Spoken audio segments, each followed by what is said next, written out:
자, 오늘은 철로역정 중에서 게으름과 나태함이라는 주제에 대해서 함께 잠시 살펴보기를 원합니다. 이 주제는 우리가 순례의 길을 걸어갈 때, 신앙의 삶을 살아갈 때 우리의 영적 순례를 방해하는 여러 요소들이 있어요. 지난주에는 고난이라는 주제에 대해서 배웠죠. 이 고난이 때로는 우리에게 순례의 길을 막아서고 방해하게 된다는 것이죠. 그리고 오늘은 나태함과 게으름이라는 이것이 또 우리의 순례의 길을 방해합니다.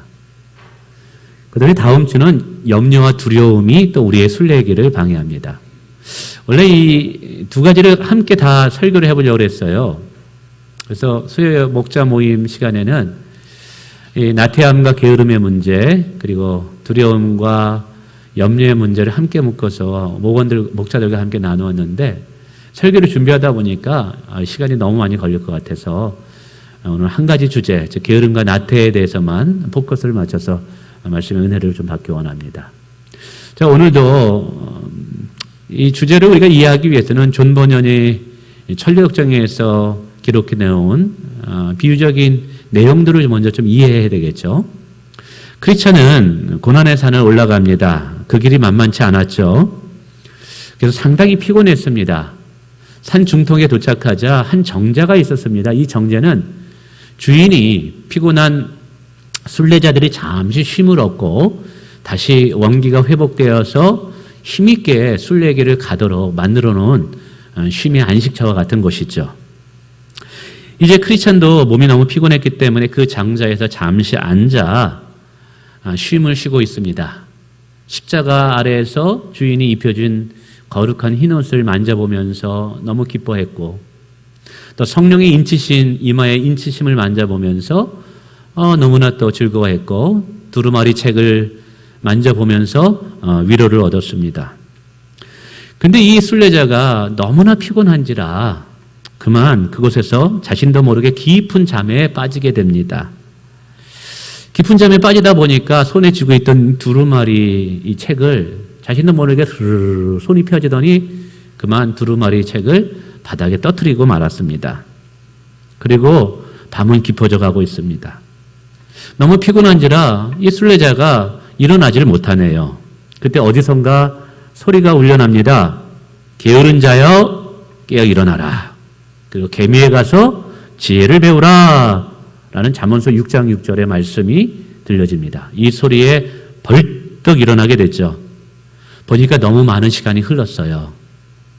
급히 깨닫고 이제 빠른 걸음으로 이제 순례의 언덕을 올라가게 됩니다. 이제 순례의 길을 계속 가고 있는데 반대편에서 허겁지겁 달려오는 두 사람을 만나게 됩니다. 이 두 사람의 이름은 겁장이와 불신이라는 사람입니다. 겁장이와 불신. 크리스천은 이들과 만나고 나서 질문을 하게 되죠. 선생님, 당신들은 순례의 길을 가는 길이 곧장 그 길로 가야 되는데 어찌된 반대편에서 이렇게 허겁지겁 뛰어오십니까? 무슨 일이 있습니까? 그러자 그들이 대답합니다. 예, 우리들도 시온성을 향해서 올라가는 순례자들인데 이 길이 가면 갈수록 만만치가 않고 힘듭니다. 근데 저기 가다 보면 저 길에 두 마리 사자가 드러누워 있는데 이 사자들이 지나가는 순례자를 잡아 삼키려고 울부짖고 있지 않겠습니까? 가까이 가보지는 않았지만 그 사자들이 우리를 발견했다면 달려들어서 우리의 몸을 갈기갈기 물어 뜯어버렸을 것입니다. 우리는 그것이 너무 두려워서 우리는 앞으로 가지 못하고 무서워서 급히 다시 돌아가는 중입니다. 라고 이제 고백을 하게 되죠.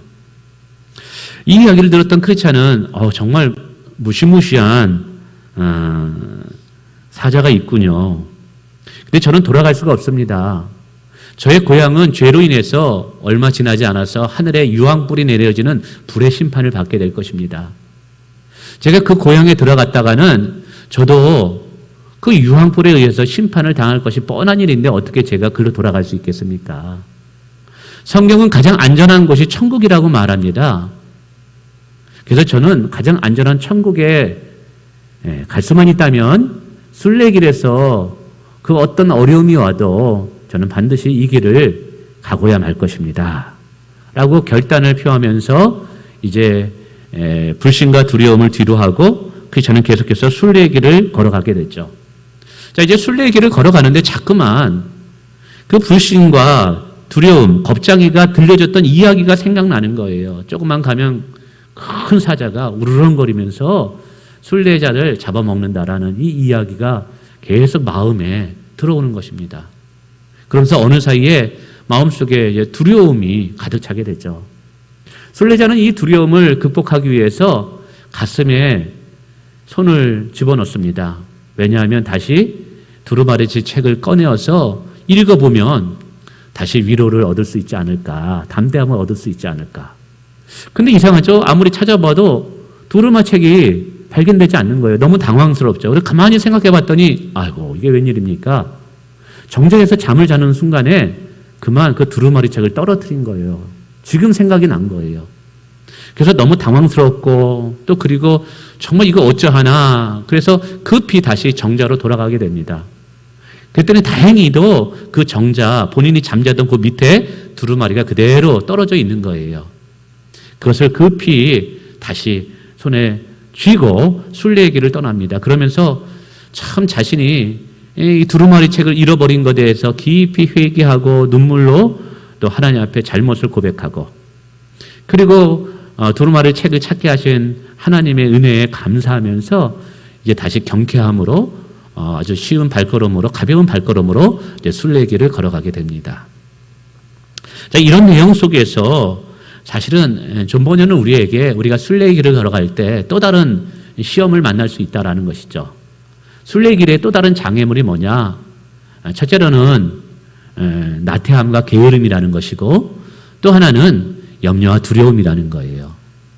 염려, 두려움은 이제 다음 주에 한번 나눠보고요. 오늘은 이 나태함과 게으름에 대해서 우리가 좀 깊이 있게 생각해 보기를 원합니다. 오늘 크리스천이 주인이 피곤한 순례자들을 위해서 잠시 쉴 수 있는 이 장소인 이 정자에서 그만 깊이 잠이 들게 되게 되죠. 그래서 순례의 길이 더뎌지게 됩니다. 이 잠에서 깨어나지 못하면 자칫 잘못하면 맹수의 위협을 또 받을 수 있고요. 근데 여기서 크리스찬이 정자에서 깊은 잠에 빠졌다라는 것은 그가 영적인 게으름에 빠졌다, 영적인 나태함에 빠졌다라는 것이죠. 그래서 그는 하나님께 받은 사명을 잃어버린 상황이고 신앙생활의 열정과 열심을 잃어버린 것이고 주를 향한 첫사랑을 잃어버린 상태를 상징하는 내용인 것입니다. 우리가 영적인 나태함과 이제 게으름에 빠지지 않기 위해서 먼저 살필 것은 이 영적인 나태함과 게으름에 빠질 때 어떤 영적인 손해가 나에게 오는가를 우리가 먼저 아셔야만 됩니다. 첫 번째로 순례의 길이 더뎌지게 된다는 사실이죠. 영적 게으름과 나태함에 빠질 때 성도들은요, 주님을 주신 은혜들을 잃어버리게 됩니다. 그 은혜를 잃어버리게 되면 열정과 열심이 식어지게 되죠. 그러다 보면 먼저 된 자들이 나중되는 참 불행한 일이 일어나게 된다는 사실이죠. 과거에는 누구보다 열심을 내고 신앙생활을 했습니다. 누구보다 앞장서서 섬겼습니다. 근데 어찌된 일인지 영적인 게으름과 나태함에 빠지게 되면 하나님이 주시는 이 열정과 열심을 다 잃어버리게 된다는 사실이죠. 그리고 어느 사이에 점점 뒤쳐나가게 된다는 것이죠. 여러분 동물의 왕국에 보면 언제나 이 사자의 밥이 되는 노루라 그럴까요? 아니면 사슴은 결국 무리에서 뒤처진 노루들입니다. 그래서 우리가 이게 하나님을 향한 열정과 열심을 잃어버리게 될 때 처음 됐던 자들이 나중이 되는 그리고 오히려 시험에 드는 마귀에게 잡혀 먹히게 되는 이런 일들이 일어나게 된다는 사실이죠. 그렇습니다. 나태함과 게으름은 여러분 나중되게 만들어요. 우리가 너무나 잘 알고 있는 이솝우와 토끼와 거북이 경주 이야기를 할 것입니다. 아실 것입니다. 여러분 토끼가 굉장히 빠르죠. 그래서 처음에는 얼마나 열심히 달렸는지 몰라요. 그러나 이 거북이와 어느 정도 거리 차이가 벌어졌다가 생각해서 이만하면 됐다 생각해가지고 이제 잠을 자다가 졸다가 나중에 거북이에게 뒤지게 되게 되죠. 여러분 오늘 우리가 이 게으름과 나태함은요 신앙의 열심과 열정을 잃어버리게 되고 이 게으른 토끼와 같이 우리는 하나님 앞에 책망을 받는 자들이 될 수 있다는 사실이에요. 그래서 좀 더디 가도 괜찮습니다. 천천히 가도 좋습니다. 거북이처럼 천천히 가도 좋아요. 그러나 여러분, 오랫동안 영적으로 잠을 자지 않기를 주님의 이름으로 축원을 드리겠습니다. 혹시 잠을 자고 계신 분들이 있다면 여러분, 이 시간 주의 음성을 듣고 깨어나시길 주님의 이름으로 축원을 드리겠습니다. 뿐만 아니라 여러분, 이 나태함과 게으름은 우리로 하여금 어두운 길을 가게 해요. 크리스천은 오랫동안 잠을 잤기 때문에 이제 태양이 비치는 환한 대낮에 순례의 길을 가는 것이 아니라 이제 태양이 떨어지니까 어두움의 길을 걸어갈 수밖에 없는 상황입니다. 이 말은 우리가 영적으로 게으르고 나태할 때 우리가 가는 믿음의 순례의 길이 만만치 않게 된다라는 사실이에요. 가만히 보니까 인생 그리고 신앙생활에도 때가 있는 것을 보게 됩니다. 물이 들어올 때가 있고 나갈 때가 있습니다. 일할 때가 있고 쉴 때가 있더라는 거예요. 그리고 그래서 우리가 해야 할 때 하지 않고 잠을 자게 된다면, 게으르게 된다면 여러분, 추운 겨울을 보내게 된다는 사실이죠. 그런 말이 있습니다. 바람이 불 때 배를 띄워야 된다. 그리고 바람이 불 때 노를 저어야 된다라고 이야기죠. 어떤 분들은 물이 들어올 때 배를 띄워야 된다라고 이야기합니다. 신앙생활에도 그래요. 하나님께서 우리에게 어떤 사역을 맡기거나 어떤 자리를 줄 때가 있습니다. 또는 하나님께서 은혜를 주실 때가 있습니다. 여러분, 그때 우리가 영적으로 민감해서 깨어있어 그 축복 기회를 붙잡아야 되는 줄 믿습니다. 영적으로 게으르고 나태하게 되다 보면 둔감하게 돼요. 그러면 무슨 일이 생기느냐? 하나님이 주시는 축복의 기회를 놓쳐버리더라는 거예요. 그래서 지나간 다음에 후회를 합니다. 지나간 다음에 내가 왜 그때 그 기회를 붙잡지 못했지? 왜 그랬을까요? 영적으로 깨어있지 못했기 때문에 축복의 기회를 못 잡은 거예요. 하나님께서 오늘도 우리의 삶에 은혜들을 주시길 원하고 축복을 주시기를 원합니다. 누가 이것을 붙잡을 수 있을까요? 깨어있는 자가 이 기회를 붙잡는 줄을 믿습니다. 할렐루야. 여러분, 기회가 지나간 뒤에 그때 아차 해봤자 아무 소용이 없어요. 여러분, 내 앞에 주어질 때, 내 앞에 올 때 그걸 붙잡는 자가 돼야 돼요. 여러분, 그러기 위해서는요, 내가 영적으로 깨어 있어야 되는 거예요. 여러분, 우리의 인생도 때가 있다라 그랬잖아요. 일할 때가 있고 봉사할 때가 있고, 그 때를 붙잡고 충성할 때 하나님께서 우리의 인생에 은혜를 주시고 복을 주시는 줄을 믿습니다. 할렐루야. 예. 그 다음에 가장 큰 영적인 손실은 두루마리 책을 이 사람이 잃어버렸다라는 사실이 있죠. 잠을 자다가 자기도 모르는 사이에 자기 손에서 두루마리 책이 떨어지는 것을 몰랐어요. 여러분, 영적인 게으름과 나태함은 이래요. 나도 모르는 사이에 옵니다. 영적인 게으름과 나태함, 나도 모르는 사이에, 어느 사이에 스르르 내 손에서 하나님의 언약, 하나님의 어떤 임재, 그것이 떠나간 것처럼 영적으로 게으르고 나태하면 나도 모르는 사이에 하나님이 주시는 언약들, 약속들, 구원의 확신들이 잃어버릴 때가 있다라는 거예요. 여러분, 이게 중요해요. 오늘 이 두루마리 책, 잃어버린 책은요, 하나님의 언약의 약속의 말씀이에요. 구원의 확신을 의미해요. 영적으로 게으르고 나태하면요, 구원의 확신을 잃어버려요. 하나님의 함께 하심에 대한 언약의 약속들을 놓쳐버리게 돼요. 그러면 내 안에 나도 모르는 사이에 염려와 근심, 두려움이 나를 지배하게 된다는 사실입니다. 뿐만이 아니라 이 두루마리 책을 잃어버린다는 것은 하나님의 임재를 잃어버린다는 것이에요. 하나님이 주신 첫사랑을 잃어버린다라는 거예요. 하나님의 임재와 첫사랑을 잃어버릴 때 여러분, 순종하는 게 쉬울 것 같아요? 어려워요. 자원함의 순종을 잃어버리는 거예요. 구원의 감격을 잃어버리는 거예요. 이 예배라는 것이 하늘의 문이 열리는 것이고 신령한 감격과 기쁨을 하나님께서 우리에게 허락하시는 시간이에요. 찬송과 기도와 예배를 통해서 하나님을 만남으로 그 주어지는 만남의 축복을 가지고 또 일주일을 사는 거예요. 근데 영적으로 게으르고 나태해지면 하나님의 임재와 하나님의 은혜와 하나님의 사랑을 다 상실하기 때문에 예배가 형식적인 예배가 될 수밖에 없고, 예배 속에서 그 은혜들을 누리지 못해요. 여러분 혹시 자전거 타실 때 오랫동안 자전거를 안 타다가 기름이 쳐놓질 않아가지고 윤활유가 쳐있지 않아가지고 여러분 삐걱거리는 자전거 타보신 적 있으세요? 여러분 새 자전거라 할지라도 기름이 쳐지지 않으면 그 자전거 타고 언덕 오르는 게 굉장히 힘들어요. 근데 거기에 기름만 치면 여러분 자전거는 쉽게 나갈 수 있습니다. 우리 신앙생활은 마치 자전거 타는 것과 같습니다. 하나님의 은혜와 하나님의 임재가 없으면요, 여러분 기름이 쳐져 있는 자전거를 탈 때 삐걱거리고 앞으로 나가기 힘든 그런 신앙생활을 하게 된다 이 말이에요. 제가 오랫동안 신앙생활하면서 결국 관건은 하나님의 은혜더라는 거예요. 하나님의 은혜, 하나님의 임재하심, 구원의 기쁨과 자원함의 그 즐거움들. 근데 게으르고 나태할 때 이것들을 상실하고 잃어버릴 수 있다고 우리에게 경고하신다는 사실이에요. 그러니까 신앙생활하는 게 버겁고 힘든 거예요. 즐거움이 없는 거예요. 주일이 기다려지질 않아요. 엄청난 영적인 손실을 입겠죠. 하나님과 친밀할 때 하나님께서 우리에게 주시는 은혜들이 있고 그 은혜를 통해서 세상을 이기는 자들이 되는 것인데, 우리가 하나님을 정말 사랑하여서 하나님께 순종할 때 하나님께서 주시는 복이 있고 그 복을 통해서 우리가 영적인 간증자가 되는 것인데, 이 순종에 즐거움이 없으니까 순종하지 않죠. 그러니까 어떻게 하나님의 은혜와 축복을 우리가 누릴 수가 있겠어요.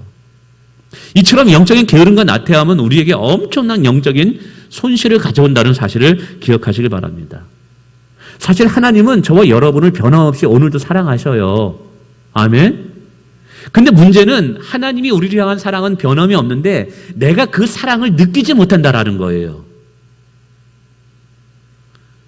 영적인 게으름과 나태함이 그렇게 만들어요. 그렇게 되다 보니까 참 힘들죠. 그래서 오늘 성경은 이야기하고 있는 거예요. 깨어 있으라라는 거예요. 깨어 있으라는 거예요. 개미에게 가서 배우라라고 이야기하고 있는 거예요. 여러분 세월을 아낍니다. 때가 악합니다. 지금 이 코로나 시대에 참 이게 우리가 영적으로 게으르고 나태하기 합당한 좋은 핑계거리를 댈 때예요. 그러나 이때도 여러분 변함없이 우리가 하나님 우리를 사랑하듯이 우리도 변함없이 하나님을 향한 열심이 있어야 되는 줄 믿습니다. 자, 그러면 어떻게 하면 이 게으름에서 나태함에서 벗어날 수 있을까? 존버는 두 가지로 이야기하는 것 같아요. 하나는 예방책이 있고 하나는 치료책이 있다라는 거죠. 예방책이라는 것은 지금 순례기를 잘하는 성도들이 게으름과 나태함에 빠지지 않기 위한 지혜를 주는 것이고, 치료책이라는 것은 혹시 게으름과 나태함에 빠진 성도가 있다면 거기에서 헤어져 나오는 지혜를 주는 거예요.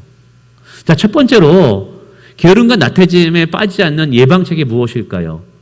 우리가 이것을 알기 위해서는 언제 게으름과 나태함, 이 시험에 빠지는가를 깨달아야 돼요. 어디에 올무가 있은 것을 알 때 그 올무에 걸리지 않고, 어디에 구덩이가 있다는 걸 알 때 구덩이에 빠지지 않듯이 언제 나태함과 게으름, 이런 시험이 우리를 무너뜨리게 할까라는 것을 깨닫게 되면 우리는 지혜를 얻는 것이죠. 그래서 이 예방책으로서 우리가 먼저 기억할 것은, 너무 육체가 피곤하다는 생각에 빠져 있게 될 때 여러분 우리는 영적인 게으름과 나태함에 빠질 수 있다는 사실이에요. 오늘 크리스찬은 고난의 언덕을 오느라고 굉장히 피곤했습니다. 육체가 굉장히 힘들었어요. 그래서 정자에서 잠시 잠을 청하고 쉼을 얻는다라는 것이 너무 피곤해서 깊은 잠에 빠지게 됩니다.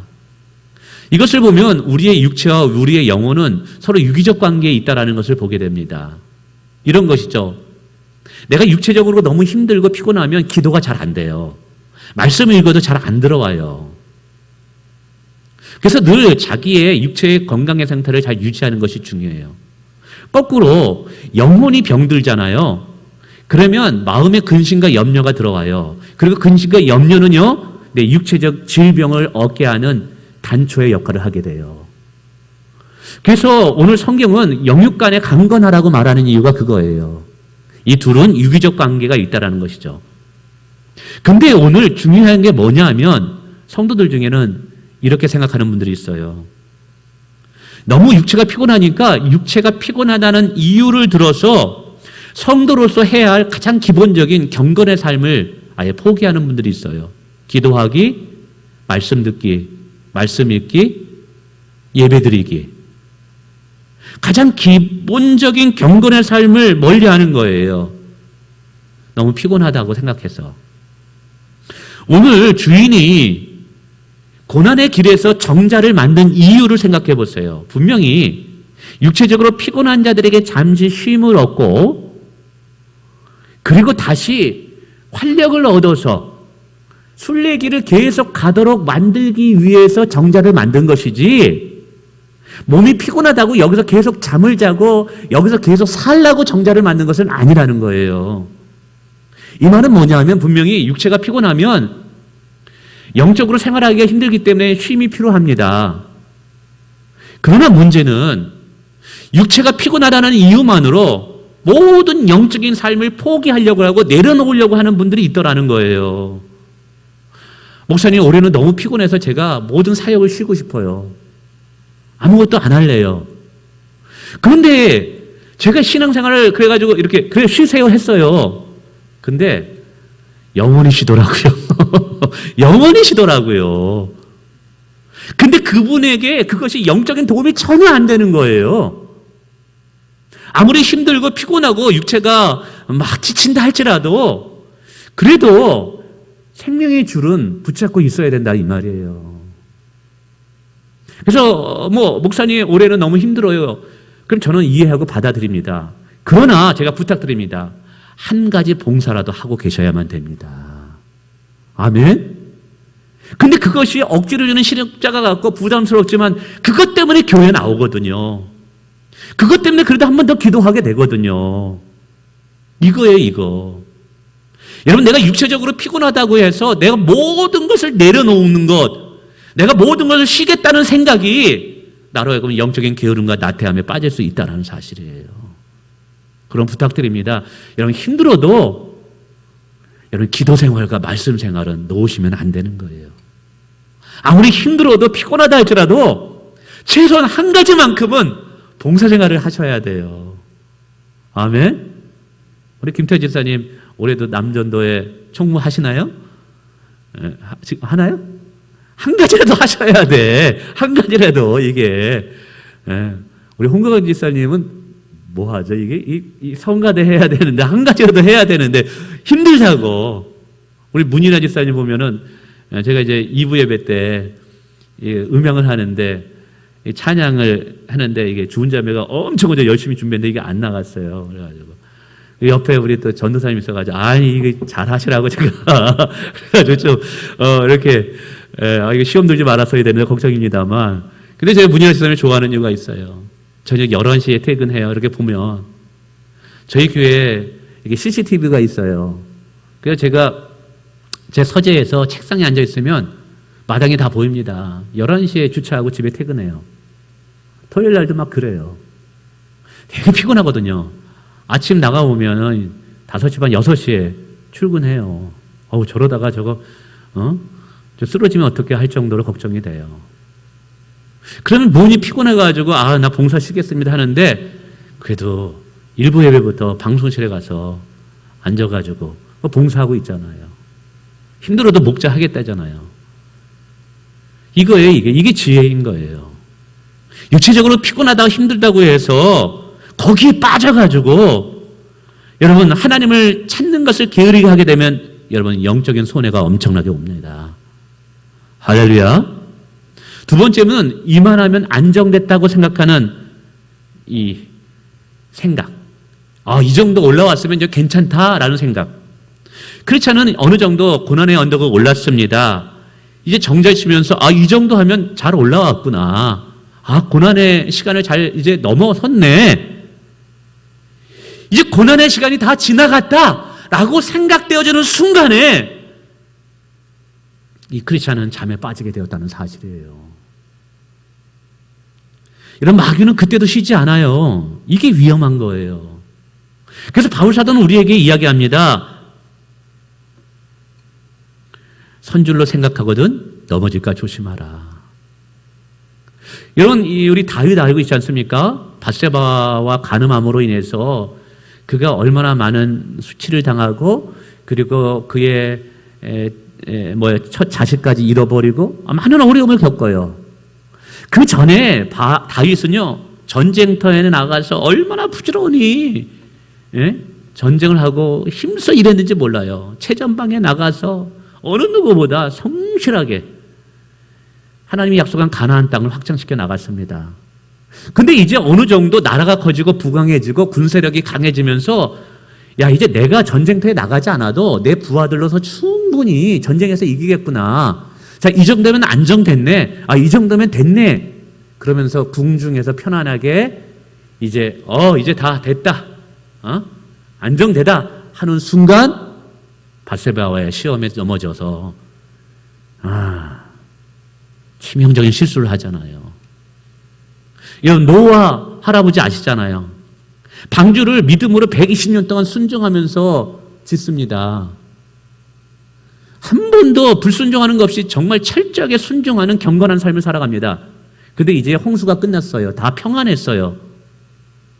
이제 안정됐다고 생각되는 순간에 그만 술에 취해가지고 자식들한테 엄청 수치와 부끄러움이 되게 되잖아요. 기드온이라는 사람, 볼품없는 사람이었어요. 그러나 하나님께서 그를 통해서 300명의 용사를 통해서 미디안 족속을 이깁니다. 그래서 그 나라를 다시 한번 일으켜 세우고 그를 존귀한 자리에 높여줍니다. 그래서 이제 모든 사람이 기드온 앞에서 무릎을 꿇고 기드온의 말이라면 다 순종하게 되고 이 정도면 됐다 하는 순간에 기드온이 어떻게 돼요? 여자에 빠지게 됐잖아요. 시험에 들어가지고 그가 얻은 축복을 다 잃어버리게 됩니다. 솔로몬 아시잖아요. 어린 나이에 왕이 돼가지고 하나님께 지혜를 구합니다. 하나님, 제가 이 백성들을 다 이끌어갈 수 없으니까 지혜를 주세요. 그래가지고 하나님께서 지혜뿐만 아니라 부귀영화를 다 줘가지고 그의 나라가 가장 강한 나라가 되고 가장 넓은 땅을 차지하게 됩니다. 이제 모든 것이 이제 남부러울 것이 없는 그 위치에 올라가게 됩니다. 바로 그때 여자에 빠져가지고 나중에 솔로몬의 마지막 인생이 어떻게 됩니까? 그가 하나님을 버렸다고 얘기하니까 하나님도 솔로몬을 버렸다라고 얘기하잖아요. 우리가 금요일 날 우시아 왕의 얘기도 들었습니다. 여호와를 찾는 동안에 여호와께서 그를 형통케 하셨다라고 얘기 드렸잖아요. 근데 후반부에 교만해가지고 하나님을 안 찾아요. 이만하면 됐다. 이 정도 높이에 왔으면 됐다. 라고 생각되어지는 순간 여러분 우리는 부지런함과 열심을 내려놓으려고 하는 경향이 있다 이 말이에요. 이게 게으름과 나태함에 빠질 수 있는 유혹이라는 사실이에요.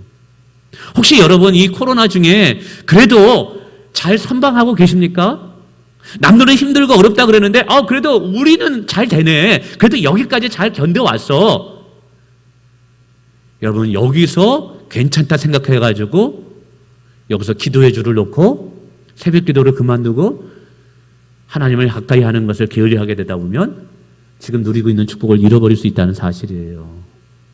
여러분 혹시 여러분이 직장에서 아니면 교회에서 아주 중요한 직책에 올라갔습니까? 교회에서도 중심되는 사역들을 하는 그 위치에 올라갔습니까? 야, 이 정도 되면 교회에서도 나를 꽤 인정해 주는구나. 사회에서도 우리 직장에서 나를 인정해 주시는구나. 위에서 내려다보고 있습니까? 여기서 교만해지면 안 돼요. 우리는 낮은 곳에 있어서도 겸손하고 부지런해야 되지만 하나님이 높이 올려주셨을 때도 우리를 축복하셨을 때도 하나님에 대한 부지런함이 변함이 없어야 된다는 사실입니다. 할렐루야. 이게 중요해요. 우리 목사님들 보세요. 여러분 적은 개척교회 목사님들이 시험에 들거나 문제가 되는 건 거의 없어요. 매스컴에 나와서 왜 목사님이 저랬어.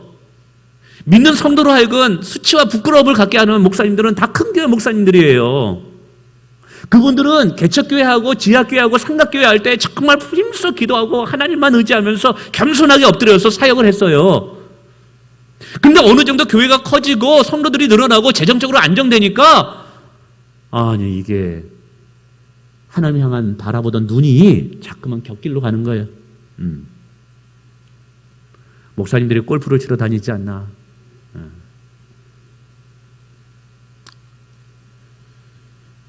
그러니까 근데 이게 그때부터 문제가 생기는 거예요.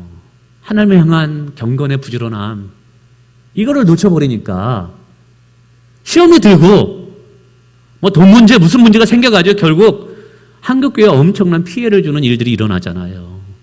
이게 다 왜 그래요? 이만하면 됐다, 이 정도 위치에 올라왔으면 됐다 하는 순간이, 여러분, 그때도 우리는 하나님을 부지런히 찾는 자가 되어야 된다는 거예요. 할렐루야. 아멘. 네. 그리고 참 중요한 것은 주어진 은혜에 대한 잘못된 이해예요. 신학적인 오류라고 제가 말씀드리고 싶어요. 여러분, 정자가 피곤한 순례자로 하여금 잠시 쉼을 얻게 하도록 주인이 만들어 놓은 것입니다. 그래서 잠시 쉼이 필요해요. 그런데 이 사람은 거기서 깊은 잠에 빠지게 되거든요. 그러면서 나중에 깨달을 때 이렇게 고백해요. 주인이 잠시 쉼을 얻도록 제공한 장소에서 내가 육체적 안락을 위해 내가 그렇게 오래 잠을 빠져 있었구나. 오라 공고한 사람이로다 라고 자신을 한탄합니다. 이게 무슨 말이냐 하면, 이제 신학적인 오류라고 제가 말씀드렸어요. 종종 성도들을 보면 사실 하나님의 은혜, 하나님의 구원은 하나님의 은혜로 주어지는 것이죠. 구원의 확신도 사실은 하나님께서 우리를 사랑하시기 때문에 예수 그리스도의 십자가의 언약 때문에 우리가 구원의 확신을 가질 수 있는 거예요. 결코 하나님은 우리를 버리지 않아 하셔요. 한번 선택하고 한번 구원하기로 작정된 자는 그리스도 예수 안에서 하나님의 사랑에서 우리를 결코 어느 것도 끊을 수 없어요. 어느 누구도 우리를 정죄할 수 없어요. 우리는 천국 가는 그날까지 하나님께서 우리를 지키시고 붙잡아 주실 믿습니다. 근데 문제는 뭐냐면,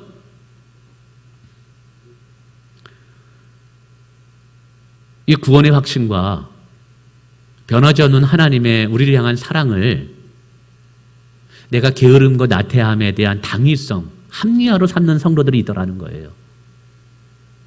얼마 전에 한 자매를 만났어요. 교회를 안 나와요. 교회 나오셔야죠. 예배 드려야죠. 예배 시간에 잠잔대요. 그런데 저런 얘기를 하는데 그 자매가 그렇게 결론을 내는 거예요. 그래도 하나님이 나를 사랑하셔요. 그럴 때는 문제 없어요. 나 죽는 날까지 하나님께서 나를 붙잡고 가실 것이기 때문에 나는 걱정 안 해요. 그게 신학적 오류라는 거예요. 무슨 말이냐? 여러분, 오늘 주인이 내신 하나님께서 정자를 만들어 놓은 이유는 잠시 피곤한 사람들에게 쉼을 얻도록 주신 것이지, 여기서 영원토록 쉬라고 주신 것이 아니잖아요. 이처럼 구원의 확신, 하나님이 우리를 떠나지 않는다라는 이 약속의 말씀은 우리가 순례의 길을 가는 중에 어려움을 만날 수 있어요. 고난을 만날 수 있어요. 핍박을 만날 수 있어요. 그때도 이 말씀 붙잡고 하나님은 변하지 않으니까 믿음과 용기를 가지고 끝까지 믿음의 경주를 하라고 우리에게 주신 약속인 것이지, 어차피 나는 천국 가니까 오늘 잠자도 되겠네, 나는 오늘 천국 가니까 나태하고 게을러도 되겠네, 예배 안 드려도 되겠네, 자기의 게으름과 나태함을 합리화시키고 정당화시키기 위해서 구원의 확신과 변하지 않는 하나님의 약속의 말씀을 준 것이 아니라는 사실이에요.